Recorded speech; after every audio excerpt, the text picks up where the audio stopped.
Hey everybody. Right, I have news for you about my bike that I will be getting. I've got 3 things or 4 things to cover in this video, so I'm going to try and keep each one as short as I can, so this isn't too long a video. Right, injuries. People are asking me how my recovery is going. Thank you very much for asking. My cast is going to be taken off on the 21st of January. I have an MRI on my knee on the 19th of January, and I find out about that on the 21st of January. Whether my knee's going to need an operation or whether it's okay and it just needs physio. I'm really hoping it's not an operation because that will delay me by quite a lot. Subject 2 is my new bike.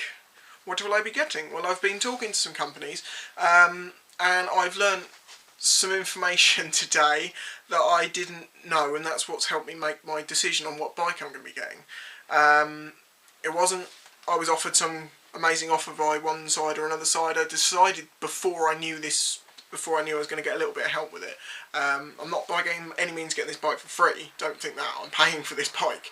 But I didn't know some things, and I'll explain those to you because I don't think it is well known at all. Which is, I believed that the Sinnis Apache 125, what I will be getting, I believed that that was the same as the Pulse but by a different name, and that was the only difference, it was the name. Well, I didn't realise, and this is what I've discovered, that the Sinnis is in fact the original bike. The Pulse Adrenaline is a copy of the Sinnis. The Sinnis is made in a Suzuki factory, for a start, so it's made in a good factory, opposed to where the Pulse is made in smaller factories around China, and that's where the unreliability comes in the build quality. Whereas, as I've explained before now, I didn't have any huge problems with my bike other than needing to replace the entire engine a couple of thousand miles after I bought it because the clutch pin seized within the engine casing and it was cheaper to buy a whole new engine than it was to get the engine split and fixed. Now the Sinnis and the Pulse use a very similar engine. I believe the casings are the same, but the internals are a much higher quality because on the Sinnis, the quality of parts and the quality control in the factory and the factory that's putting it together is a much better setup. It's much better in all ways.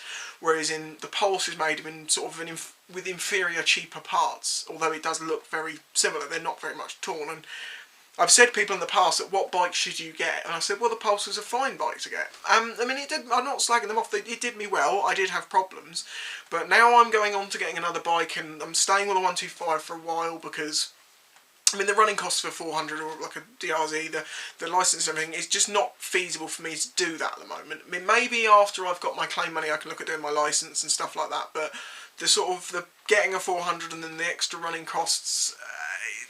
At the moment, a 125 is fine, and as I'm going to have a new one, I'm going to stick with that. And I'll be honest with you, I don't think that's going to upset too many people because part of the fun of my videos is this sort of the fact I am only in a 125. There's some comedy with that, isn't there? But I'm happy with that. That's not a problem for me, and I'm going to have a nice new bike.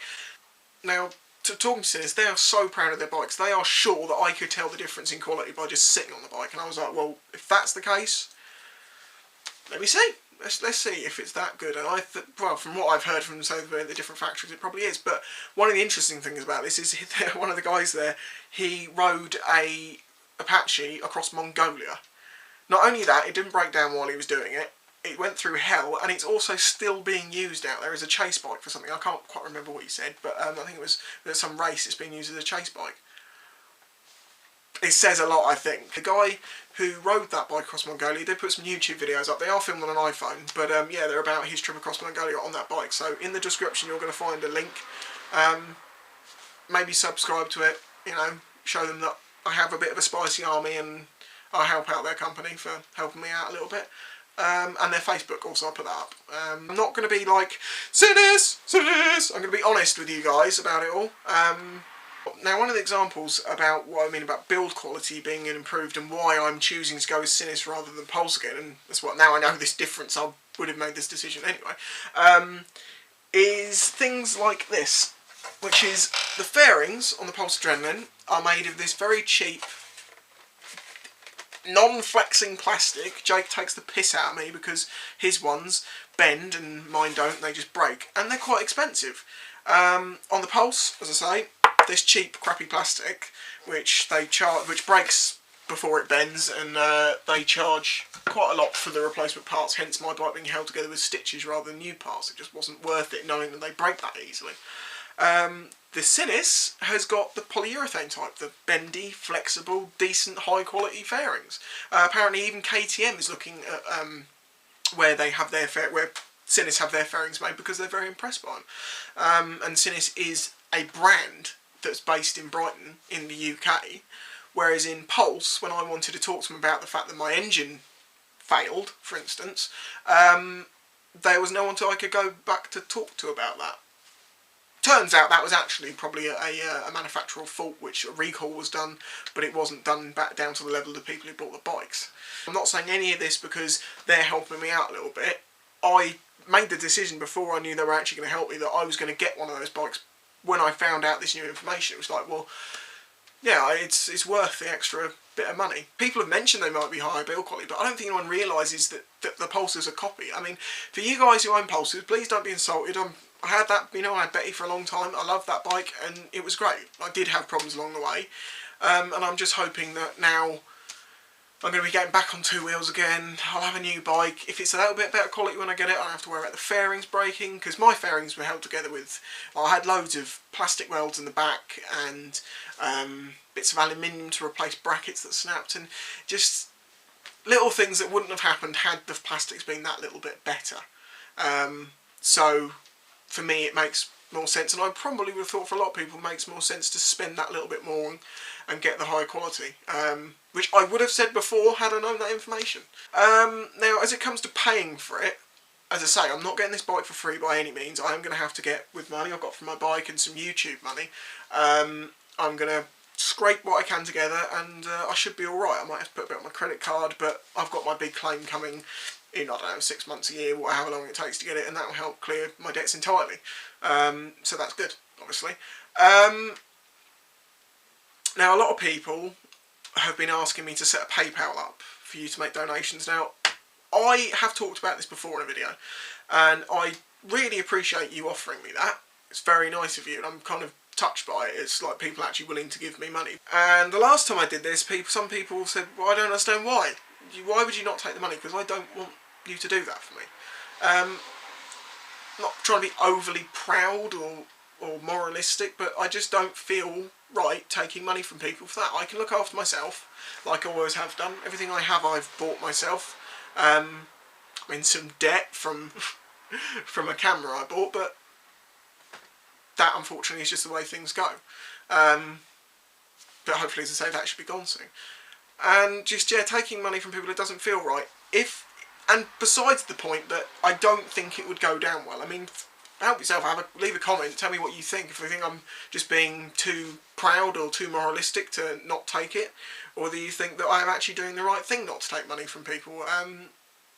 There is the side that people don't consider, which is that a lot of people would see me as maybe a sellout of some sort if I was to take money. I know that's been said about things like this before with people, and it just doesn't interest me. I think I'll probably keep more respect by just saying, no, I have a few money troubles, but so does everyone, and I'm just a normal guy like everyone else. I mean, I know I'm known by a lot of people now, but I am just a normal guy and I have normal problems, and I feel would be more genuine if I continued looking after myself rather than giving into, I'm not going to say fame, but having that many people offering me money. And now another thing people have said is like, oh well, if all of your subscribers give you £1 or $1, that would be £7,000.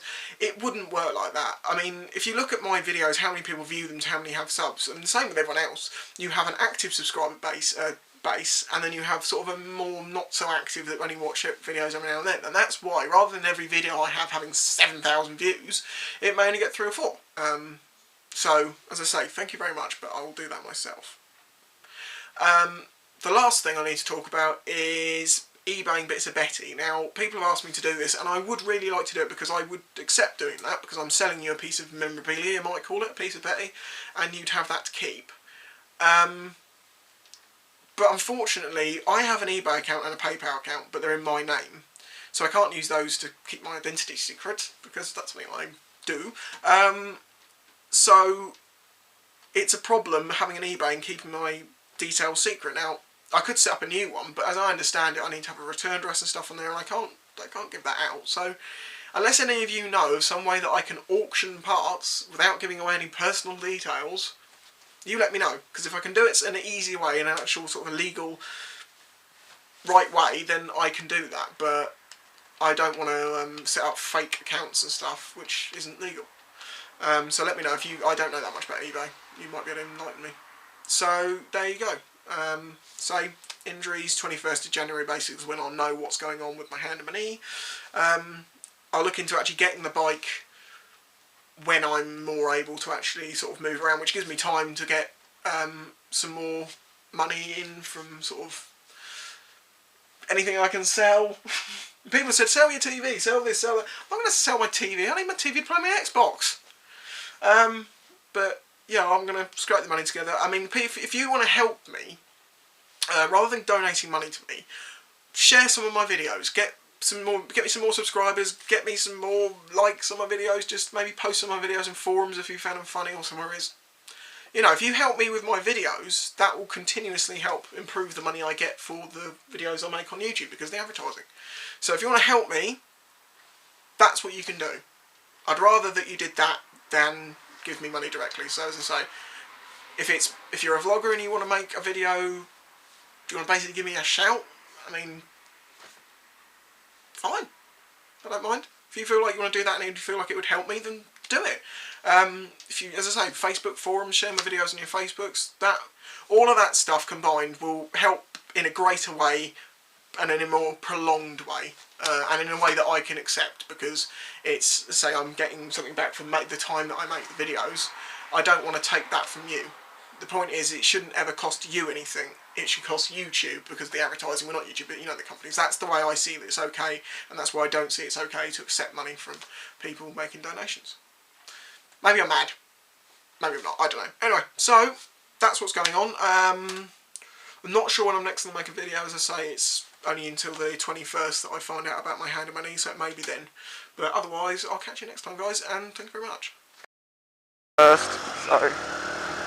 It wasn't that close. I'll scare the shit out of them.